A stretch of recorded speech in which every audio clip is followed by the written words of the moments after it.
Welcome to the inaugural episode of the Integral Health Resources Podcast. This is Bob, and this is not the first take. I'm going to have to be honest with you. I did about 4 or 5 takes of this, and was pretty humbled and discovered that I suck at podcasting, but, you know, what are you going to do? This is number 1, and hopefully I'll get better at it. The topic of today's podcast, what I intended to do was sort of do a review and a response of Thomas Insel's recent commentary in the journal Science. Thomas Insel is the director of the National Institute of Mental Health, and he's been putting forth a perspective over the last several years, sort of promoting an initiative that has been described in various ways. But the main gist of it is Insel is promoting a precision medicine model of psychiatry. And this is on the heels of Barack Obama's precision medicine initiative that the NIH has embraced. And, some of it is a little bit over my head, to be honest with you. Precision medicine in general, I guess, is the idea that, instead of just looking at, say, cancer and trying to cure cancer for everybody, you're going to look at very specific treatments for, very specific individuals. So you're going to, try to match a person's genome, basically, with very specific treatments. And by doing that, you're going to develop very precise treatments for very precise disorders and diseases. And this is going to make things much more efficient and useful for people in general. Because as it is now, there's lots of different shades of cancer and shades of all kinds of diseases. And to just sort of try to treat them all the same way isn't really working. So that's precision medicine in general, or precision oncology, but precision psychiatry is a little more controversial. But because the NIMH and psychiatry in general buys into this medical model of things, it's easy to just say, well, why not, precision psychiatry, since psychiatric disorders are, basically just like any other disease. And, this is where it kind of goes off the rails for me right away. And it fits in with the overall theme of my website and this podcast, where I'm trying to articulate what I'm calling an integral vision of health. People call it integrative, biopsychosocial.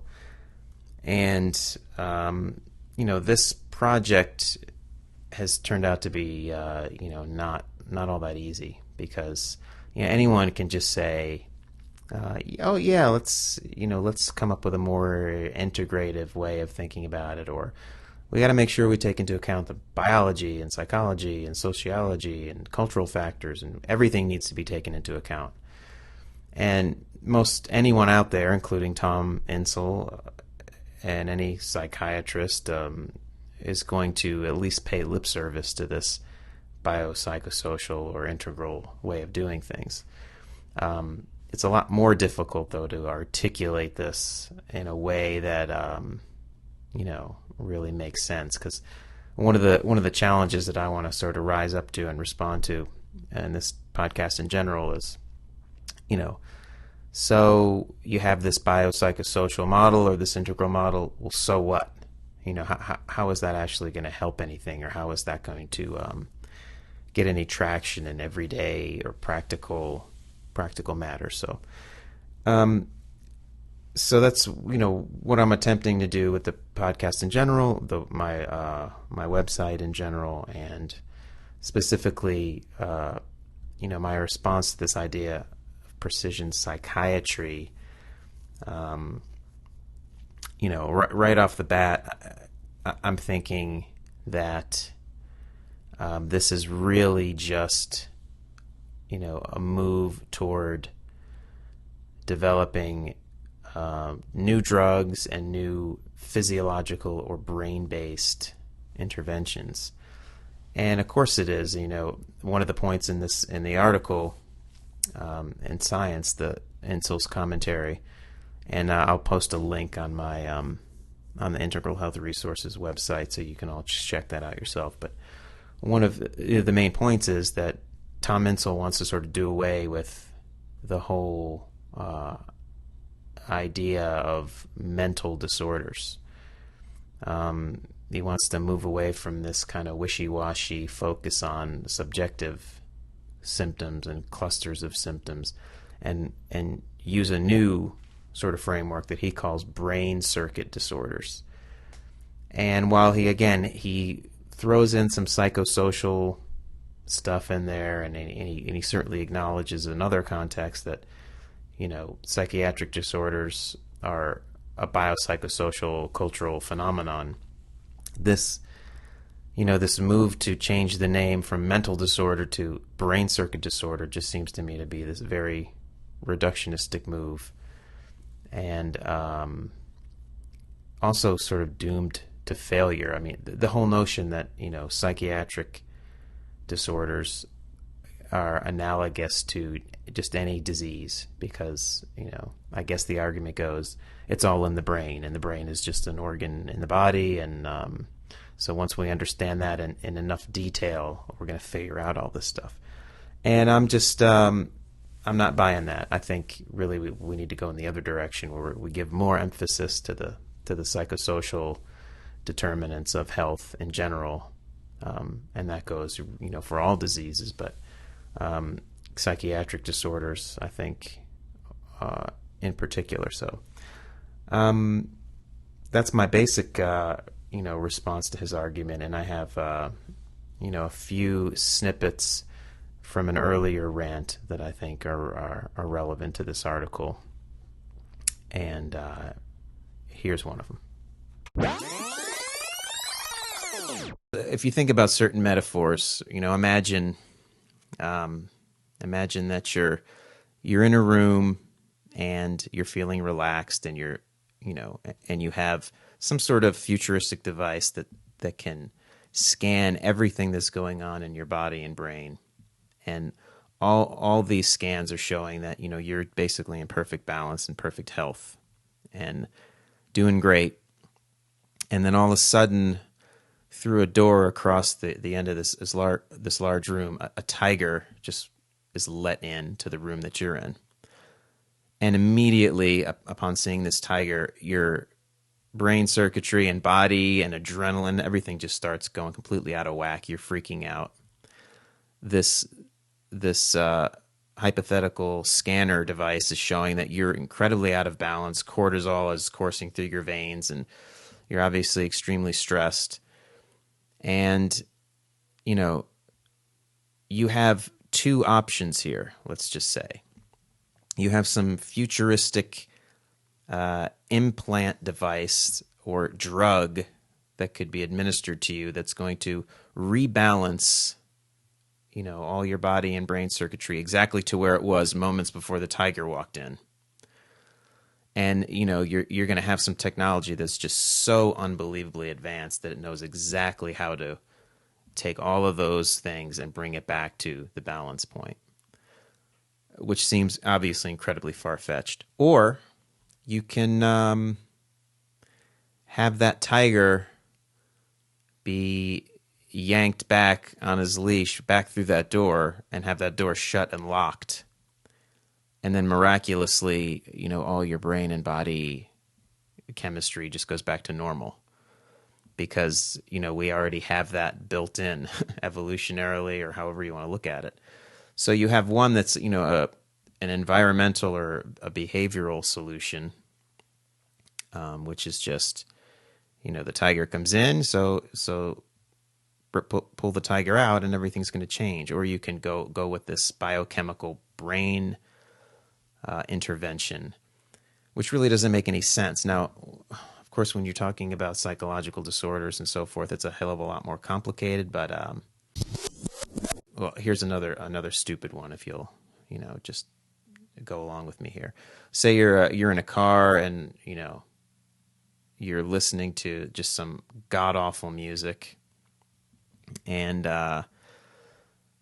let's just say you turn the radio on and this horrific tune, Nickelback, let's just say, is on there, just to rip on them because they're an easy target.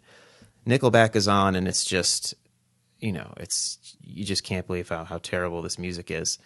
And you have the realization that, well, your experience of this music really, when you break it down to the most fundamental level, is happening in your brain.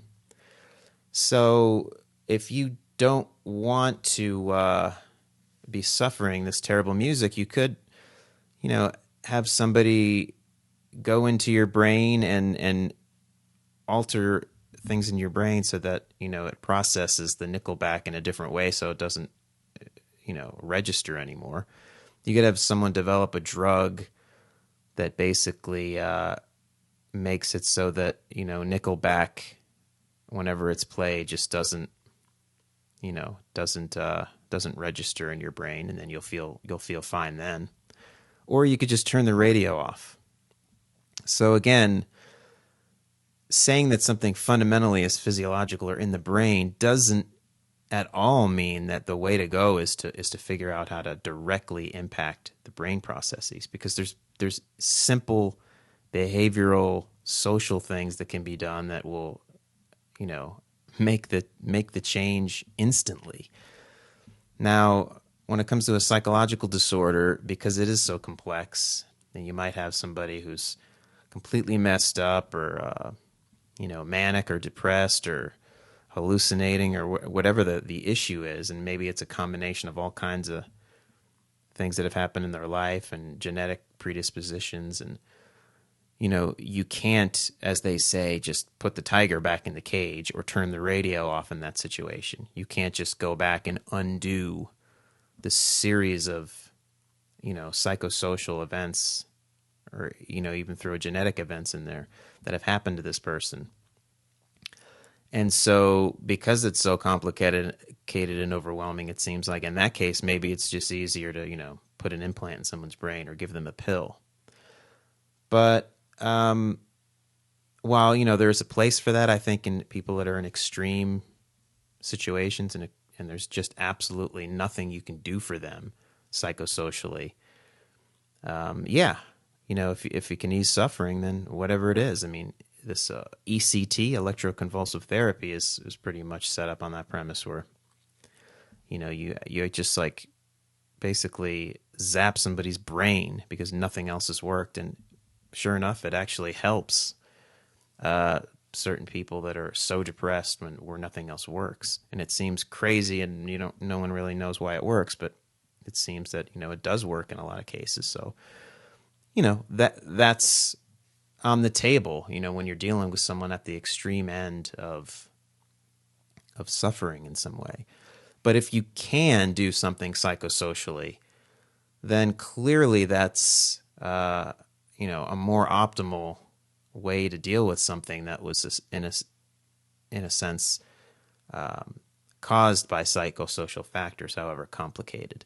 And I guess you could argue that, maybe it's not caused by psychosocial factors, it's genetic or whatever. But, in my opinion, as complicated as it is, it seems like it's more beneficial to focus the resources in that psychosocial direction as much as possible. More and more people that are quote unquote normal are being treated with drugs and these sort of this brain intervention stuff.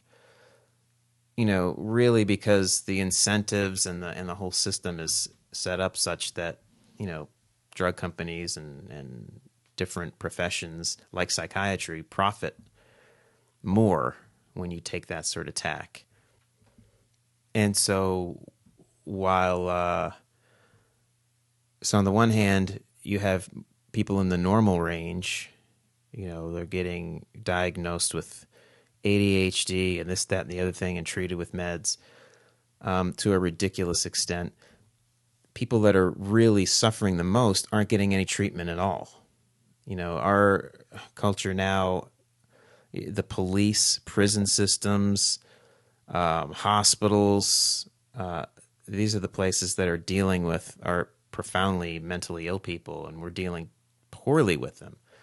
And all these resources are going basically to treat the worried well, to over-treat the worried well. And the people that really need the treatment on the extreme end aren't getting any treatment. We really should balance our funding, our resources, and our intervention strategies in these 4 ways: the psycho, social, cultural, biological, in a balanced way, or we're not gonna get decent results. And so right now, it seems like there's heavy investment in the biological and in this brain circuit sort of way of looking at things, and this lack of balance is showing up in the outcome. So let's just take some of that funding, some of those resources, and focus more on the social cultural aspects of these issues and see what happens then. And in my opinion, by taking this more balanced approach, things would get a heck of a lot better.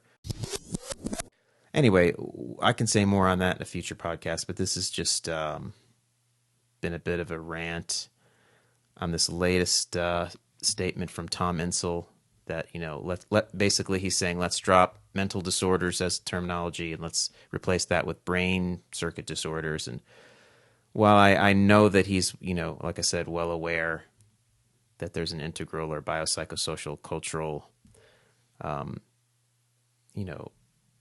piece to this thing, I just think he's going in exactly the wrong direction.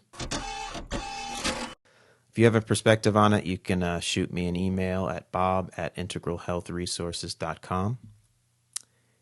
And I will do my best to try to respond either on the blog or on my next podcast. And I will check in with you next time. Have a good one.